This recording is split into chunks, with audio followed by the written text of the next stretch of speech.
Welcome back, welcome back, welcome back. Welcome back. Yeah, man, how you doing? You good? I know you like that. All right, guys, we're back. Dark and Diesel. I know it's been a little while, but I wanted to give you a little update on what we got going on. A lot of new fun things going on here. It's been about a year since I did any filming. My actual phone got hacked, hacking all my videos, so we kind of took a break. COVID happened, but now we're back. Little update on the truck. Finally got everything put on. A couple more things to do, but switched the tires. Used to be rocking the Furies, now we're rocking the Toyo RTs. Got some Venom Spike lug nuts. Super dirty. Little tonneau cover on the back. Got a little powder coating done under there. You probably can't see. Got all that stuff powder coated. But still a good looking truck. Riding real smooth, so we'll go over some of the other things we got going on over here. Last spring around this time, I picked up a 2019 636. Got rid of that after stunning it out. Picked up a new 2021 Road Glide Special.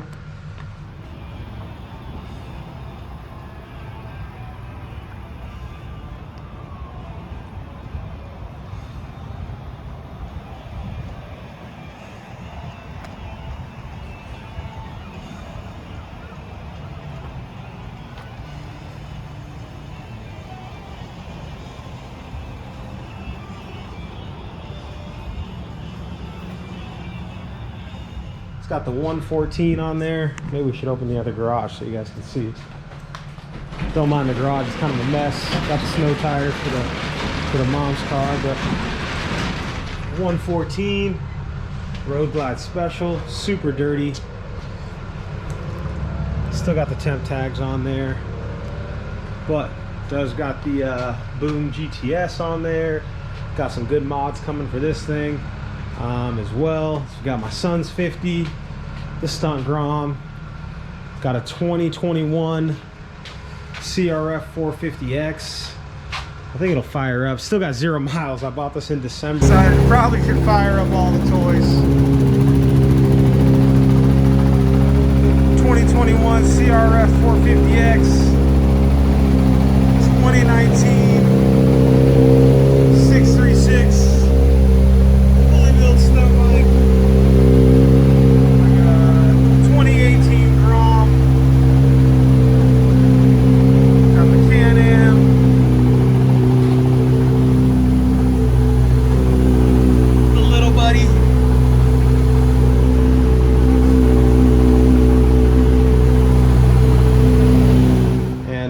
Just been too busy to touch it, so we'll get some info on that, get some mods going on both the Harley, the CRF.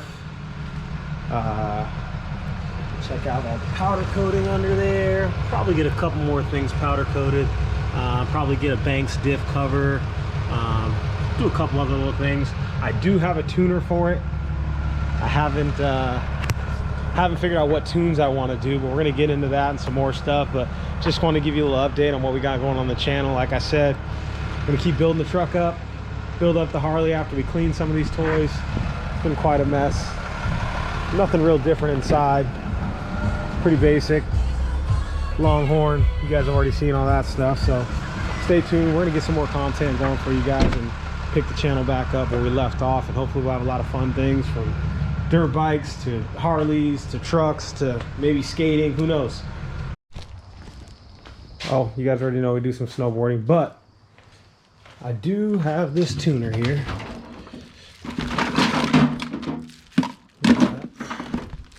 It's the EZ Lynk Auto 2.0. That one. Let me know what tunes you guys are running.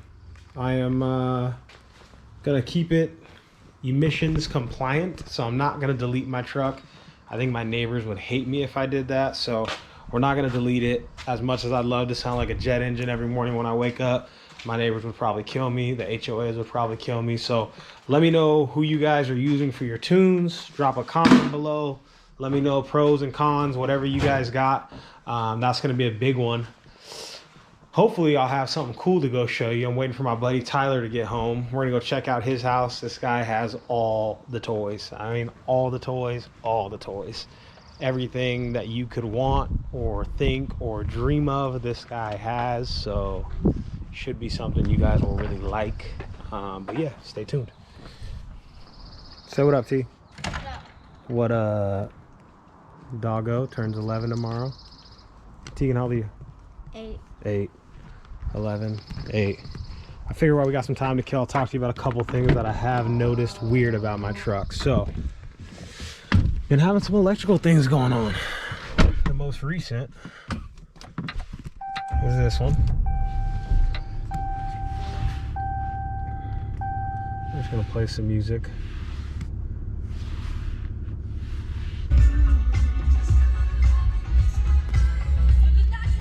My buttons on the back are no longer working. So no volume, no skipping. The other night, I'll put a clip in here in just a second, but the other night I noticed my lights here, when I would turn my wheel, they wouldn't illuminate. They were shorting out. Was a slow process, but well worth it. Now they nervous, shit get way deep under the surface. I traveled all around the earth and never missed it. My truck has been in the shop for about a week.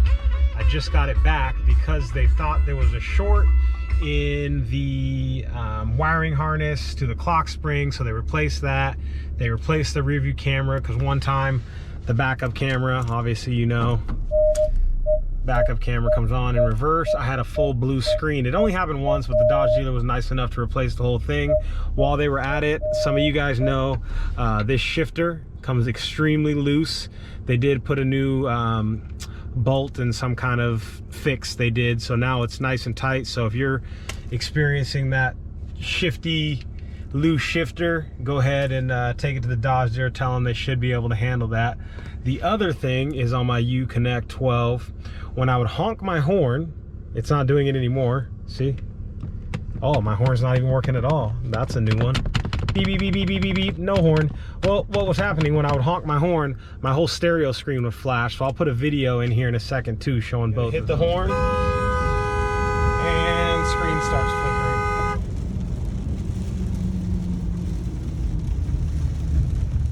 So yeah, honk the horn, screen would flash and flicker.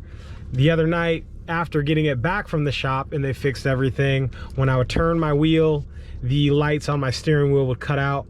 And now I'm finding that today the buttons on the back of my steering wheel aren't working at all. So looks like there's another short somewhere in the steering wheel. Gonna hit up my service writer. She always takes care of me, Megan at Dwayne Lanes. She's awesome, but she does always look out for me and tries to make sure I'm happy as possible. So I'm gonna call her. I'm not gonna bother because it's Mother's Day today, but I am gonna shoot her a text tomorrow morning, send her some videos, the same videos I'm about to show you guys, and you guys are gonna see what's wrong. But yeah, that's all I got so far as issues with my truck. Everything else has been pretty solid. People always ask why I got the iPad. The reason why I got the iPad is I don't really care to have my Bluetooth phone and all the stuff always popping up on my screen. So I typically run the Waze here on this one, keep it linked in. Unfortunately, the iPad doesn't do Apple Play. That kind of pisses me off. Other new feature, got a bass knob in here, because I put some subs in this thing. So I'll show you the subwoofers that I got in the mega cab. It was a system for underneath. We'll have to take this out.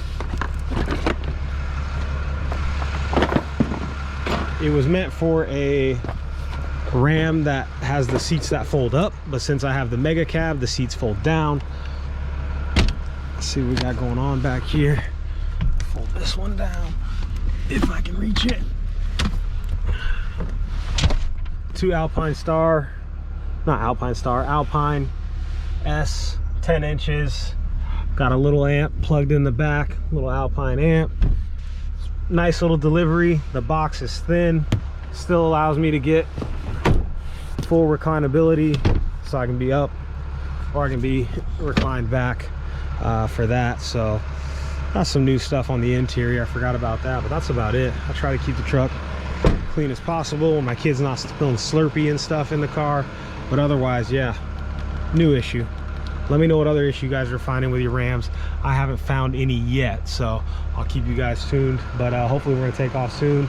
Go hit my boy Tyler's house, show you guys some of his toys. I'm gonna help him build his 636 stunt bike. He's got some of the parts on there. I already put an on-point cage for him. We're gonna put on some clip-ons today because the clip-ons I had off my 2019 didn't fit. They're 50 millimeters here at the clamps.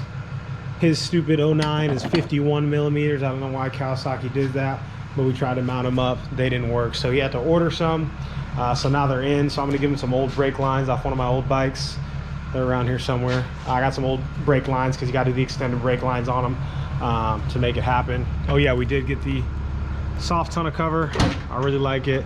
It's easy. One tip I'll give you guys: make sure you always fold this up before you close it, because this seal is supposed to go in and keep the rain out. So do that, make sure you put it in right. But I love it. It's easy. Rolls in, rolls off, 2 on and off. Oh yeah, one other question. So for my guys that got the 5th gens Uconnect setup and have wired in a subwoofer with a bass knob or whatever kind of setup, maybe it's the same on the older gens, the 4th gens, maybe the later ones, I don't know.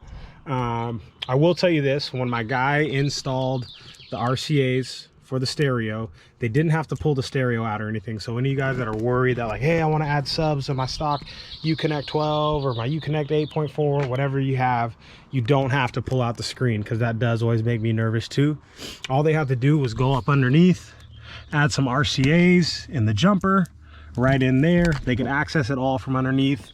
I always recommend, see, they almost wanted to drill in and put my bass knob over here. I don't like that. The reason why I don't like that, because if I ever want to uninstall this stuff, then I got a hole in the panel. I told them to go ahead and put it right here in this little kick panel. It's nice because this is probably all of $10 to replace this piece. So if I do a switch on the fly, or sometimes you guys will see it, SOTF, that's the switch on the fly switch for the tuners. I'm gonna put all my tuner switches and everything here. I do wish I would have got the auxiliary upfitting switches, so you can just see I have my exhaust brake and things like that here. I do wish I got the auxiliary switches because I do want to add some rock lights underneath where the wheels are. But my question is, for my guys that got subs out there, do you guys get any feedback from your subs? So when I'm driving, even if my system's off but my subs are on and my bass knob is turned up, I do get a powered feedback sound, so I can hear the sound of the exhaust actually powered through my subs. I don't know if that has a noise canceling thing or something that Ram does, but my guy actually gave me RCA filter. I tried it, didn't work.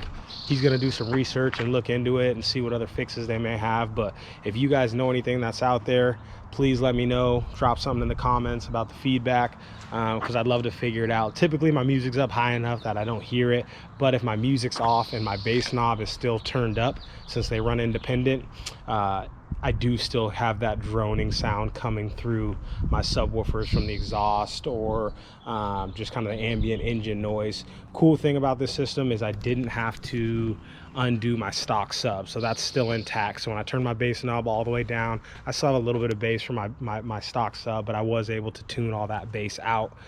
So it is pretty nice to have that option, to have kind of independent systems when I want to switch back and forth, have a little bit quieter of a ride, not as much bass, or I got grandma or something in the car. Pretty nice on that point. But like I said, let me know, shoot me a comment, drop a message, hit me up on Instagram, whatever. Let me know what you guys have done to fix that, because I'd be really interested. Rocco, what are you doing? Get back in there if you know what's good for you. But yeah, stay tuned. We're gonna roll over to Tyler's house soon, but I'll probably drop that another clip. Like, comment, subscribe. We're back. Dark and Diesel. We out.